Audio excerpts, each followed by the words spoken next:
गरीब बहू पहनेगी 5 लाख का लहंगा और 10 लाख की ज्वेलरी। निकिता अपने दोस्त सपना और नेहा के साथ बाहर बैठी होती है। निकिता, मैं तो कहती हूँ अब तू राहुल को छोड़ दे, वो तुझे धोखा दे रहा है। अगर उसे सच में तुझसे शादी करनी होती ना तो अब तक कर ली होती। सपना, राहुल मुझसे ही शादी करेगा। उसने घर में बात कर ली है। अभी उसकी फैमिली मान नहीं रही है, पर उसके पापा को मैं पसंद हूँ और अपने पापा की इजाजत से ही वो मुझसे शादी भी करने वाला है। निकिता की बात सुनकर सपना और नेहा आपस में बातें करती हैं।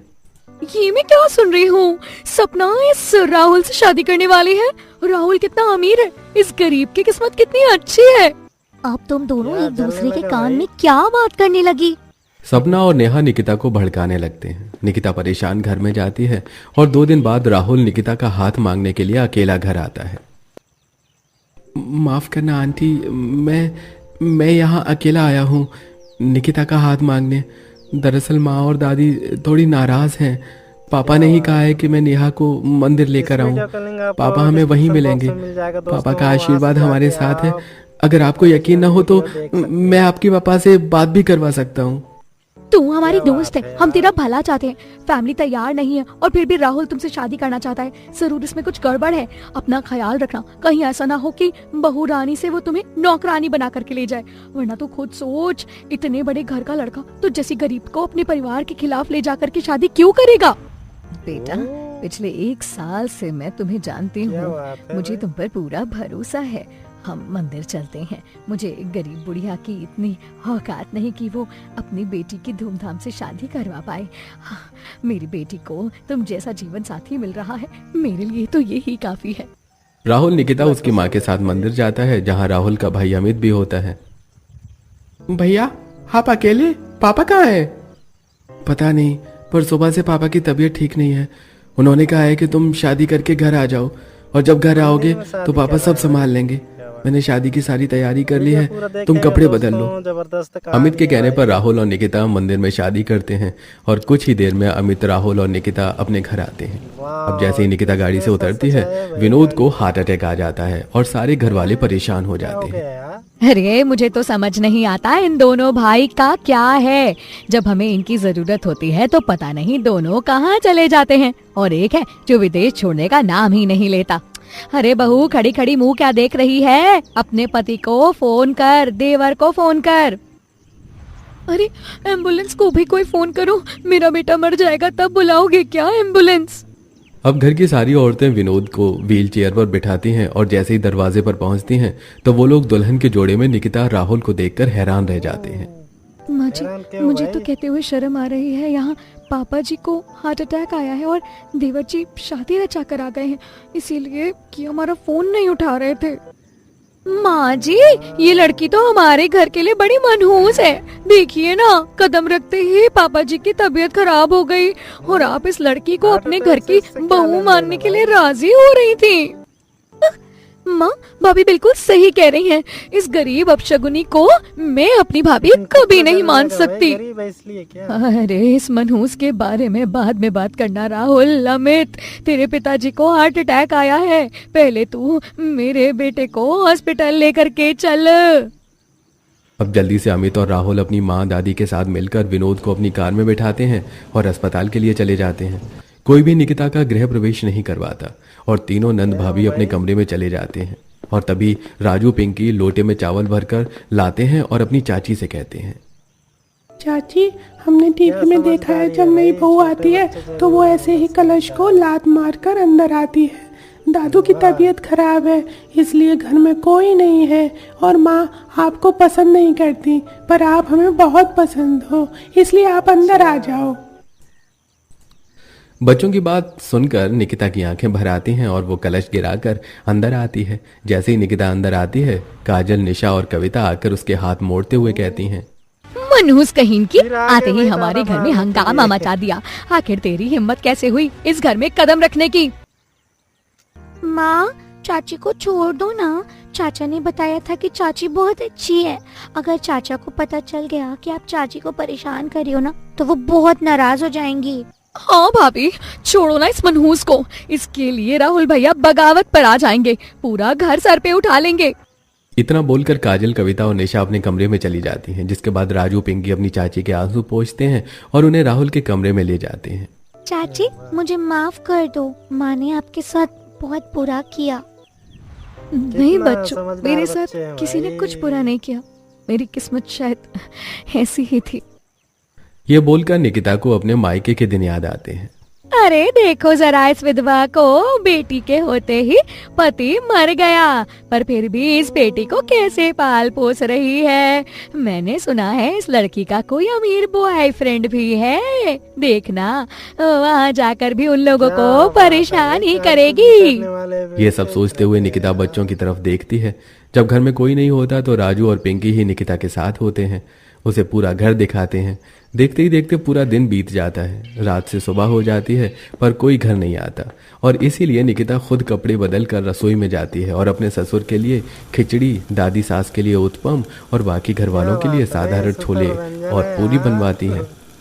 कितनी बेशरम हो तुम। यहाँ पापा जी हॉस्पिटल में भर्ती है और तुम्हें अपनी पहली रसोई की पड़ी है। ऐसा नहीं है दीदी, राहुल जी का फोन आया था। भैया, माँ जी और दादी जी घर आ रहे हैं, बस इसीलिए खाना बनाया। उन लोगों ने रात से कुछ खाया भी नहीं है। जब निकिता अपनी जेठानी से बात कर रही होती है तभी अमित, आशा और शांति घर आते हैं, और उनके घर आते ही कविता, निशा, काजल एक बार फिर दादी, सास और आशा के कान भरती है।